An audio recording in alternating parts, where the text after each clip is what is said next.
MD는 뭐 하는 거임?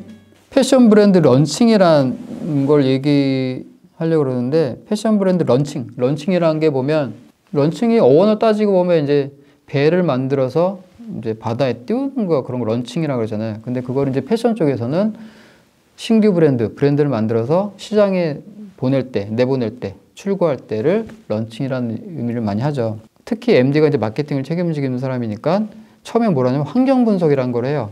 런칭하기 위해서. 국내적으로, 국외적으로 뭐예요? 코로나 유행이잖아요. 그러면 코로나 때문에 지금 사람들이 회사도 잘 안 가요. 그죠? 재택근무하게 되니까 생각해보면 이런 패션이 유행하겠다. 또 원마이웨어라 그러죠. 그래서 재택근무하면서 잠깐 밖에 나가서 시장도 볼 수 있는 그런 옷들, 그런 것들을 하면 어떨까? 그런 것들이 이제 환경 분석을 통해서 얻어지는 거예요. 그럼 그걸 좀 이제 디테일하게 분석을 하는 거죠. 그래서 경쟁 브랜드, 그런 옷을 한 경쟁 브랜드 조사해보고, 또 브랜드 포지셔닝이라고 해서 그럼 경쟁 브랜드 속에서 안에서 나는 그러면 갔을 때 가격대는 어디를 할까? 가격들이 다 높아요, 그런 옷들이. 그럼 나는 낮은 쪽을 진입할까? 그런 것도 분석을 해보고, 수압 분석이라고 해서 단점과 강점 이런 것들을 분석해서 이렇게 나열도 해보고, 그래서 이제 디자이너와 같이 어페럴 쪽에서는 그런 옷을 디자인하고 컨셉을 잡아서 다른 경쟁 브랜드도 약간씩 좀 카피 좀 하고, 그리고 가격대도 결정을 하고, 그래가지고 품평회도 하고, 그래서 시장에다가 마켓에서 내보내는 거, 그런 과정들이 런칭하는 거죠. 근데 이게 되게 중요한 게 뭐냐면, 아까 제가 서두에 말씀드린 거 MD 과정에서 한번 배워요. 근데 이거를 잘 알고 있어야 돼요. 그리고 자기가 깊이 숙지하고 있어서 그거를 하나의 포트폴리오로 만들어두는 게 중요하죠. 근데 이거는 수업 시간에도 배우고요. 마케팅, 머천다이징 시간에 배워요. 근데 그때 여러분들이 잊지 말고 그런 걸 다 정리해둬서 갖고 있기 바랍니다. 그러면 총이 될 수 있으니까 그런 거 좀 하시기 바라고요. 그런데 아까 런칭이라는 게 아까 크게 볼 수도 있고 작게 볼 수도 있다고 그랬는데요. 작게 보면 자기가 하나의 샵을 런칭하는 것도 런칭이에요. 왜냐면 자기가 가게를 하나 해요. 어디 유리 앞에다가, 어디 이태원에다가 작은 옷가게를 한다고 쳤을 때 똑같아요, 과정들이. 그 주위의 상권도 분석해야 되고, 국내적으로 어떤 마케팅 조사도 해야 돼요. 지금 내가 그런 어떤 컨셉으로 가지고 옷을 할 텐데 그 컨셉이 맞는 건가? 지금 코로나 시대에 내가 그 옷을 하게 되면 맞을 것인가? 느닷없이 어떤 파티복을 한다고 했을 때 그게 지금 맞는 건가? 그것도 생각을 해봐야 되고, 경쟁 브랜드 안에서 수압 분석, 포지셔닝 같은 것도 한번 잡아봐야 되고요. 그런 것들 이제 패션은 공부하신 분들이 이해가 가겠지만 안 하신 분들은 그런 게 있어요. 포지셔닝, 이렇게 수압 분석, 포피 분석 같은 게 있어요. 그런 것들을 한번 해보면 좀 더 자기가 실패 확률이 좀 적어지겠죠. 그래서 MD에 약간 맞물려서 장점이 그거일 수 있어요. 해봤기 때문에 자기가 좀 오차를 줄일 수 있는 거죠. 느닷없이 그냥 막 디자인만 해서 감각만 믿고 하는 것보다는 좀 더 분석을 해서 하는 게 실패 확률이 적어지겠죠. 브랜드 런칭이란 그런 과정을 하면 배우는 거예요. 시장에 내보내는 걸 런칭이라고 하고, 근데 그 런칭이란 게 샵을 하거나 마켓에다 내보내서 하는 거, 상품 기획에서 내보내는 거 말고요. 인스타그램이나 쇼핑몰에서도 그 사람들은 뭐예요? 옷을 만들진 않아요. 만들 수 있겠죠. 많이 만들어지는 거는, 잘 팔리는 거. 근데 보통은 동대문 같은 데서 이렇게 사입해서 하시는 분들 많아요. 근데 그럴 때는 뭐가 중요하냐면 감각도 중요하겠죠. 그죠?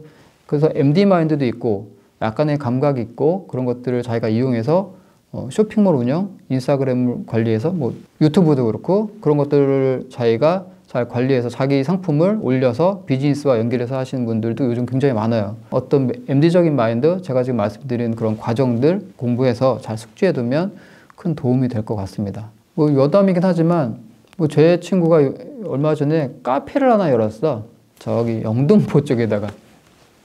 그런데 그 친구는 사진학과를 나왔어요.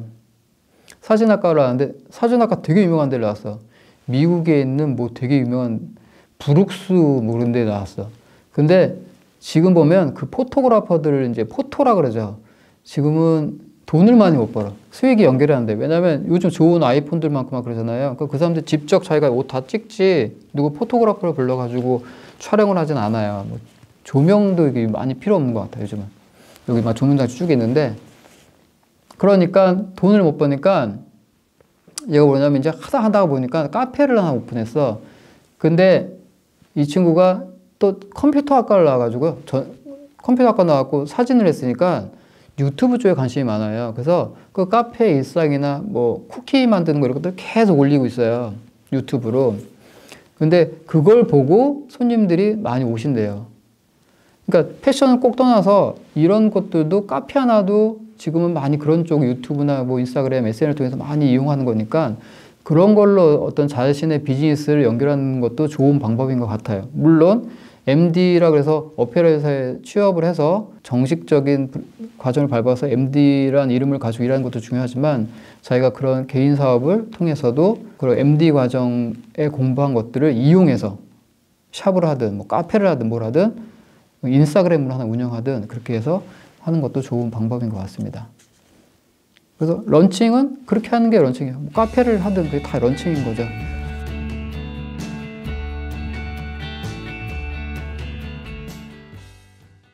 국내 패션 브랜드 생산 공정. 생산은 어떻게 하는 것인가? 패션 브랜드 생산은 보통 크게 얘기하면요. 두 가지로 나누는데 이렇게 잡다한 거 빼고 임가공 생산이랑 프로모션 생산을 주로 해요. 그게 뭐냐면 딴 거가 뭐냐면 자체 생산이라는 게 있어요. 자체 생산은 자기가 직접 공장을 가지고 직접 핸들링을 해서 자기 옷만 계속 뽑아내는 거예요. 봉제해서 뽑아내는 건데 장점은 자기 회사니까 자기가 마음대로 컨트롤할 수 있죠. 근데 단점은 뭐냐면 돈이 많이 들죠. 공장 관리해야 되고 운영도 해야 되고 거기에 옷을 계속 뽑아내기 위해서 계속 오더가 있어야 돼요. 근데 그게 쉽지가 않아요. 그래서 뭐 남성복 같은데 뭐 파크랜드 막 이런 데 보면 걔네들은 그 수요가 분명히 있으니까 수출도 하고 그러니까 자체 공장을 가지고 막 대량을 뽑아내지만요. 보통 이제 어페럴 회사들, 보통 이제 우리나라 일반적인 회사들은 인가공을 통해서 생산을 많이 해요. 인가공은 뭐냐면 소싱을 하는 공장, 원단이랑 부자재, 단추, 뭐 부자재랑 단추, 지퍼, 실 같은 걸 줘요. 그리고 네가 소싱만 해서 납품을 하는 거예요. 그러니까 그 사람 뭐예요? 소싱비만 받겠죠? 그게 인가공 생산이라 그래요. 그래서 그 사람한테 원단, 부자재, 그리고 패턴도 주죠. 디자이너가 이제 패턴 떴으니까 디자인한 거를 주면 자기의 패턴대로 이렇게 오려가지고 봉지에서 납품하죠. 그러면 회사는 그 사람한테 봉제비만 주게 되죠. 그게 인가공 생산이고요. 보통 우분 쪽, 티셔츠 종류 이런 거, 니트 말고 우분 쪽 이런 거. 이런 것들은 보통 다 인가공 생산할 때가 많고 크게 두 가지 얘기하는 거예요. 그리고 프로모션 생산이 있는데 프로모션은 뭐냐면 협력업체 이름이 프로모션이에요. 프로모션이라 그래요. 패션 회사에서는 프로모션이 어떤 광고 판촉 얘기하는 게 아니라 프로모션이라는 업체가 있어요. 협력업체, 그 패션 어페럴 회사에 같이 일하는 업체들을 프로모션이라고 그냥 불러. 그 사람들은 니트 프로모션, 가죽 프로모션, 뭐 무스탕, 뭐 신발, 액세서리 업체들이 있어요. 그런 업체들 프로모션 업체라고 하는데 그 사람들은 디자이너가 디자인을 던져줘요. 이런 디자인을 해달라 그러면 막 이렇게 서로 간에 이렇게 막 이제 뭐 샘플도 교환하고 하다가 니트 200장 만들어 달라. 그거 그럼 200장 만들어줘. 합격됐으니까. 그러면 그 사람이 200장을 만들어서 원단도 다 갖고 자기가 사서 완성된 옷을 납품해주는 회사를 프로모션 업체라고 그러죠.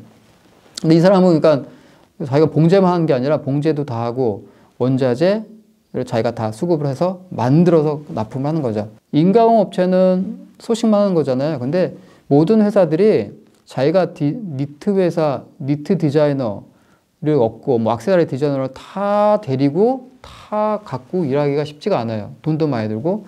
그러니까 그런 회사를 이용하는 거죠. 프로모션 업체를. 그래서 프로모션 업체가 디자인도 그 서브 해주고 뭐 가죽 같은 것도 핸들링하고 모든 걸 다 할 수가 없잖아요. 어플 회사에서. 그러니까 그런 협력 업체를 데리고 일하는 거를 생산하는 거를 프로모션 생산이라고 합니다. 그래서 두 가지 말씀드렸죠. 인가공 생산이랑 프로모션 업체 생산 그 두 가지가 있어요. 그래서 그 메인 생산 공정이니까 그 정도는 기억하시면 좋을 것 같습니다.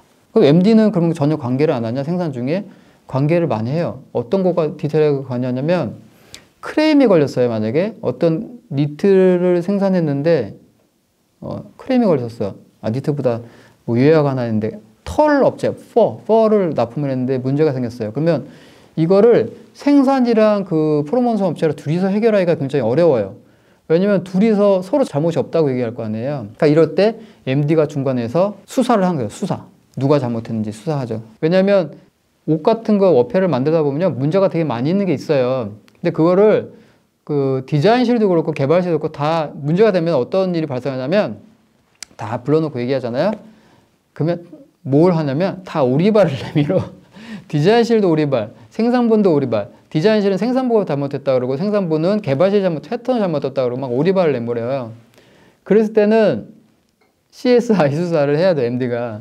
누가 잘못했는지 판결을 합리적인 MD가 판결을 해줘야 돼요. 네가 잘못했다 해가지고 이게 업체에 크레임을 칠 수 없다 그러면 내부적으로 그거를 크레임을 쳐야 되는데 그걸 알아야지 다음에 문제가 또 안 되잖아요. 판결을 정확히 해야 돼. 디자인이 잘못했다. 개발이 잘못했다. 그러니 다음에는 어떻게 하자는 거를 결론을 내줘야죠. 그래서 이제 오너한테 보고해야죠. 그런 것들도 디자인, 그 MD가 할 수 있는, 해야 되는 일 중에 한 것 같습니다. MD는 그런 디테일도 좀 한다.